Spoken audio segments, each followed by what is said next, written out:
And the battle over passing a sports betting bill in Minnesota now expanding at the Capitol.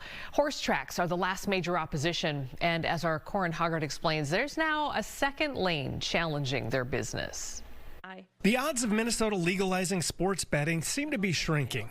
Representative Zach Stevenson got charitable gaming groups to join tribes in supporting the change, but horse track leaders have flexed their muscle and run a race against the bill since last session. This year, Stevenson added a ban on historical horse racing to the bill right as the State Racing Commission voted to allow it.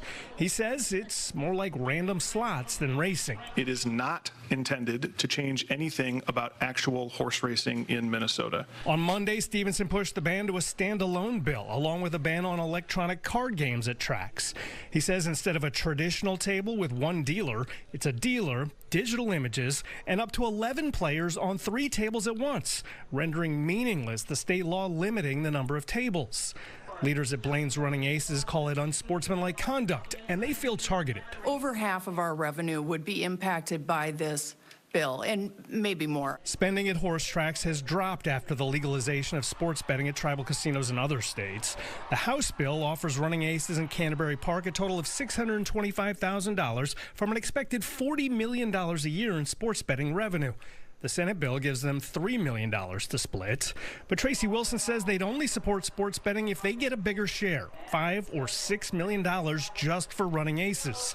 Or they'd settle for legislators keeping their hands off historical horse racing. If we are allowed to operate this new parimutuel product, we would not need anything under the sports betting bill.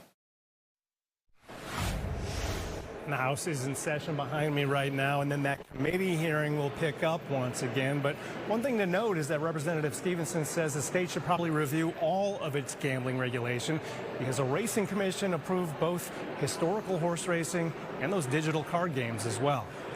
Live at the Capitol, Corin Hoggard, Fox 9.